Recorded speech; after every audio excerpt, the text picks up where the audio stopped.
You can never answer a question like that. That's unanswerable. More sessions, we're taking it on the road. You're welcome to the Moho Sessions, Part 1, and the honour of the first Moho session goes to Mr. Robert Thomas. Hello.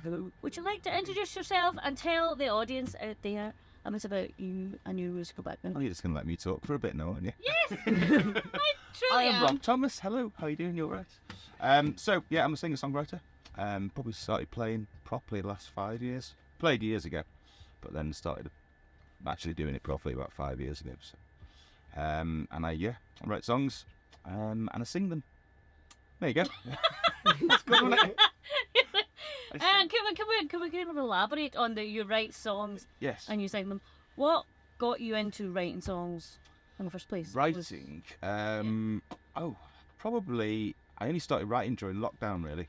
I think that was only the time I started doing that, and that's probably from watching Kezia on the live streams. Kind of got me juices flowing with that. So that's when I started writing, I think. But I've played since I was probably about 12. I played till I was 19, and I stopped playing because I got chucked out of the band because I wasn't good enough. And apparently I couldn't sing either. So therefore, and that's true. I mean, we'll find this out in a minute. So yeah. You're really selling yourself well, aren't you? I'm not really good at selling myself. I'm good at selling other people. That's good. Yeah, that's good. I'm good at selling other We people. got with your press Well, I'm gonna release sell- before I'm gonna sell in the yourself pub before. The first time I saw you sing was, hang on a minute, so we support. I think you were actually supporting Kezia, Yes. Yeah. I think. And I knew you sang a lot of covers, but then you sang the song that your first single that you released, Yes. That's About your what I'm daughter. gonna do today. Yeah. which I remember, because things like that, I love songs like that are about something that's important to the person that sang from. And I was like, that's really, really good. And that made me think, oh God, that's really, really good. All the covers are really brilliant, but like you sang that and I was like, he's on to something there. Thank you. So, I like that's kind of the second author. I think I wrote another song about her, which I can't get through without tearing up. But that one I can get through. So yeah, the other one's about kind of us and our life and stuff like that, and the trials and tribulations, so we say, that's gone on. And so yeah, I can't really get through the other one. So I don't really play that very much. But yeah, this one I can, fortunately. So that's the one I'm probably going to try and do. Yeah. that leads us very nicely on to Moho Sessions Promptons. Play some music then. Yes, please. Look at it cracking, just like there was some distortion on, but no.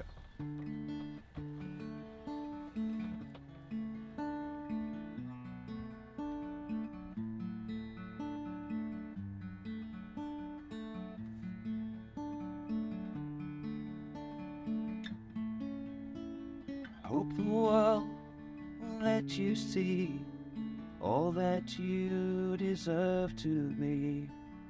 Hope the wings they gave you set you free. Hope the time is on your side. Love will join you for the ride. Hope you find out early how to fly. Never felt like this, my head is cloudy. I can't think, and I know I love you till I die. Even when it's tough, you know I'm here, and that's enough. And I know I love you till I die.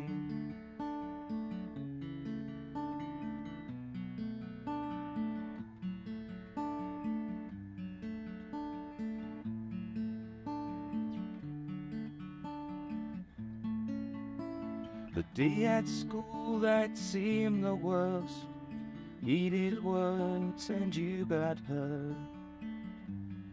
Felt so helpless I could cry.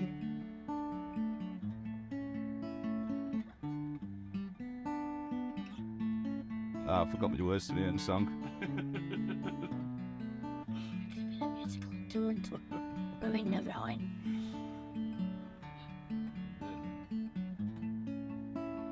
Day at school that seemed the worst, heated words and you got hurt.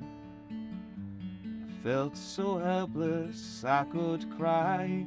I promise I'll be here for you, even when you're red and I'm blue.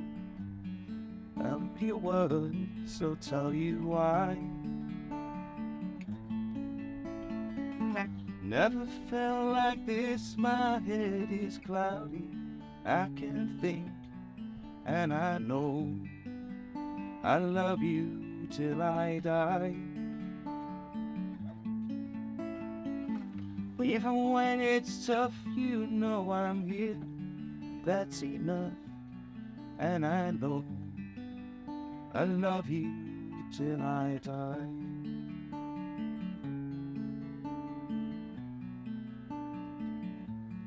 And I know I love you till I die.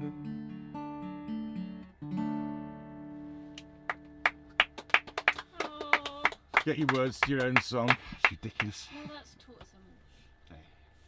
songs like that. I just get emotional with songs like that.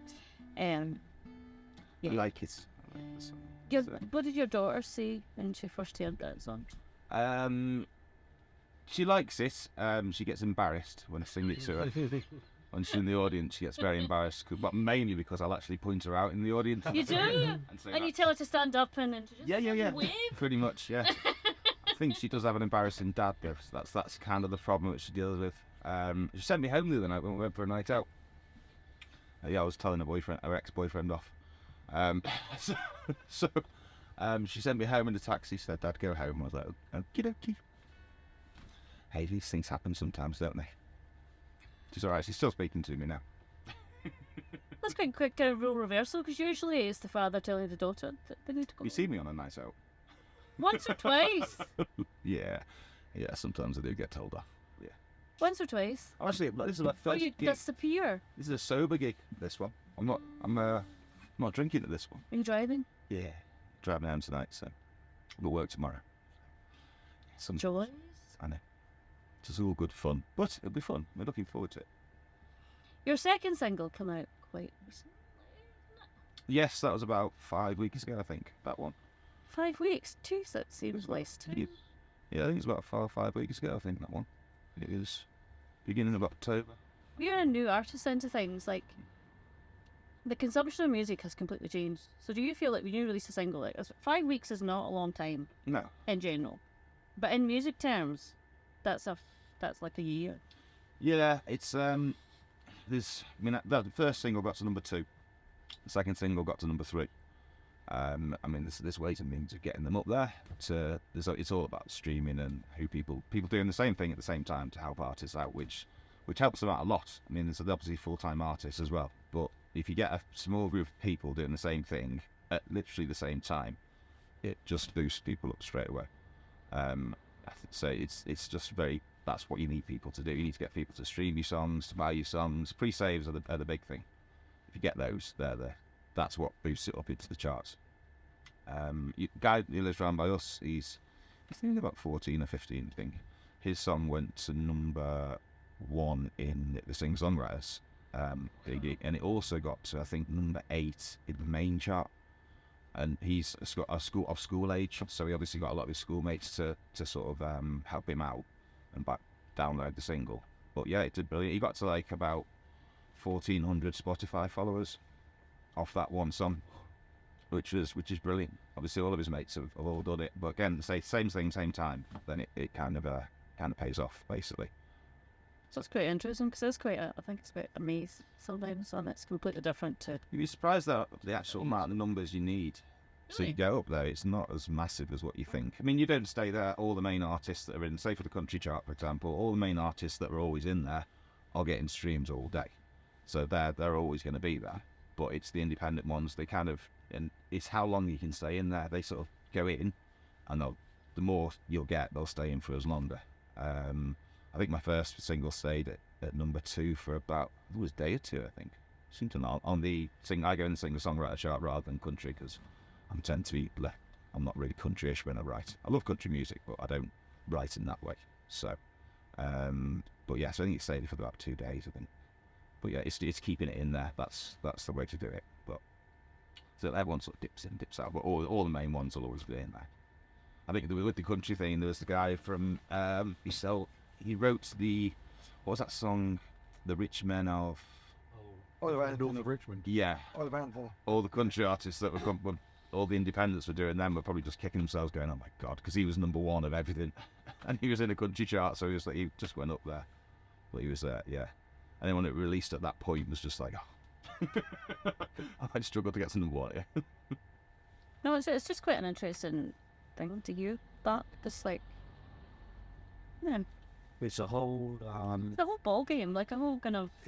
It really is. I've got not a friend, an artist that I've seen in London a couple of times, and before I went to see it, I loved the music. Sad, Irish, Yeah.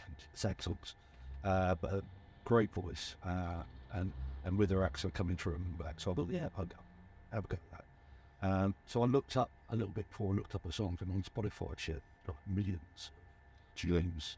I was going, okay, this is going to be a big deal. It wasn't. It was just in not a warehouse type. It was like a warehouse type thing. Yeah. It was just like a guy called Ty Daly and his friends, just on a music evening. There was only like about 50 people there, and I don't know why I was expecting. And this is the hype of Spotify, that if you do manage to get onto Spotify, Amazon editorial playlists, your numbers go through the roof. Yes. But you might still be playing to 20 people. Yeah, that's the thing. The numbers sometimes lie about how well you're doing. There's 2 artists that have got massively different amounts of numbers on their pages and stuff like that, but the gigs are the same attended. So it's, and I think it's because it's like a business, isn't it? You're trying to get up there, and there's ways and means of getting to a certain level. But I think I prefer to go back to word of mouth and local gigs and gigs, and then progressing from local gigs. I was going to bang me head at some point. Yeah, I knew I was going to do it at one point. It was like, it's going to happen.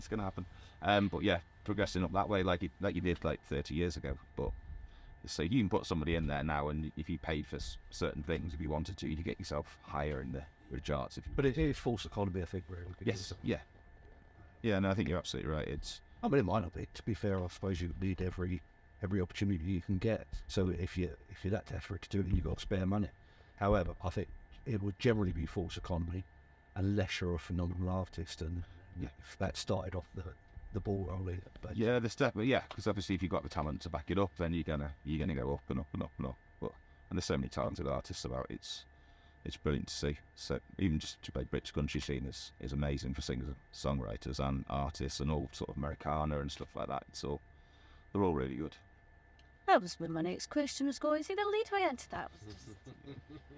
Is that a segue? That was a very good segue into because you are a huge country music fan. I love country music. Yeah, I love Really, listening to it. You're very supportive of a lot of the artists.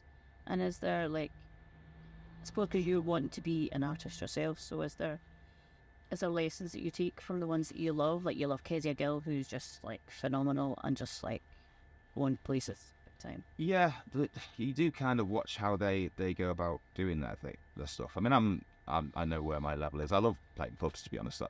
I might go a little bit further than that, but I'm under no illusion that I'm going to be standing on the stage next to Kezia singing with her. But it's you never know. Well, it's only She might write a duet, and you might be called. She might do. Probably be on that list somewhere towards the bottom. But yeah, no, I've got no delusion about where I'm going to go. But you do try and do what people are doing, so you see what they're doing, see how they're doing it, and yet you try and take notes from that, basically. So I'll watch what Kezia's doing, I'll watch what other people are doing as well, and see how they're going about it. But a lot of the things to social media and that kind of thing. But the singer-songwriting, there's only a certain amount, and I've always said there's only a certain amount of notes in here, essentially. So you will write a song that sounds like somebody's songs. I mean, that song I wrote there, probably an inspiration for that is probably I'm Here by Kezia. It's not the same as it at all, but that kind of... Yeah, that kind of thing. So, but it's a different strumming pattern or different finger picking pattern, but it's that kind of thing. And I'll hear songs and... Somebody said this last night. It's very spooky you said that, because they were talking about when they write songs, you've got to be really, really careful that you haven't pinched it from someone else, just subconsciously, not deliberately. And it got some really good lyrics, worked through, and then he kept them for a while, worked out those lyrics. And he was thinking, I've heard it before. It was Led Zeppelin who actually worked out that it was a Led Zeppelin tune he'd heard years before. I think it's still phenomenal. I mean, whether you pay them pubs, clubs, whatever, to be able to write something that's personal to you and put it out to other people is quite sensational, really. And that's what I like. That's why I've gone towards country music, I guess, really. I found it by accident, truth be told. Yeah, well, I did really, because I found it through. I mean, my ex-girlfriend, she loved country music, so I have been to CTC probably about 8-9 years ago, when the Chicks were on, and Zach Brown Band. She loves those two, so I got a ticket and we went there. But I've only really got into the country scene since the lockdown, since watching the live streams, really. It's interesting you say the thing about the lyrics. I will love you till I die. I'd put it in the song and I didn't think anything of it. And then I was just humming a tune which one of my friends has written. He wrote years ago. And I was like, oh, I've nicked that line off you. I was just like, and I've actually since messaged him and said, Johnny, I'm really sorry, but I think I've nicked a line off your song. He goes, don't worry, no problem at all. But yeah, it's interesting what you say. Maybe, yeah. but it's a common phrase, isn't it? Yeah. It's a phrase that you would, you know. It's a cliche, I think. Yeah. Cliche is good. Yeah. There's a lot of cliches, a lot of quite overused phrases. Yeah, it's quite interesting. But I think is there something to call? Oh, People. well, we'll do a fun thing. I'm going to do this right. There's two choices, and you choose one or the other. Okay, It's very simple. that is a fun thing. Let's Isn't do it? that. Are you ready? Okay. Right. Love or money? Love. Guitars or singing? Guitars. Songwriting or performing? Performing. DC Brown or Will Hope? You can never answer a question like that. That's unanswerable. I refuse to answer it. I mean, I could answer DC Brown because he's actually in the car at the moment, and Will's out there. Yeah, so I could probably answer that, but then Will see it back. Yeah, so I'm going to say I'm refusing to answer that one. Books or movies? Movie. Amelia or Kezia? It just doesn't. Both. That's a very diplomatic answer. Yeah, cool. Very diplomatic answer. Have you any other choices? Is that? No. Well, it's pleasures to hear you play, Lauren. It's always lovely to see you. Well, even if I get the right words eventually. But It's a live performance, mate. Thank you for being our Thank first you very much. mono sessions. I hope you enjoyed it. 'Cause I enjoyed it. I do enjoy it. Oh, it's basically just us chatting anyway with the camera on. So Yeah. it'd be the same if the camera wasn't there, to be honest. Yeah. I think they're a little worse though. Like we're kind of a bit. I might get my song right if the camera wasn't there. Yeah? But yeah, that's the thing. As soon as you've got a camera on, you're like, what was that word that I've sang 4,000 times? What was that one? Yeah. But no, thank you very much for having me. Please. Appreciate it.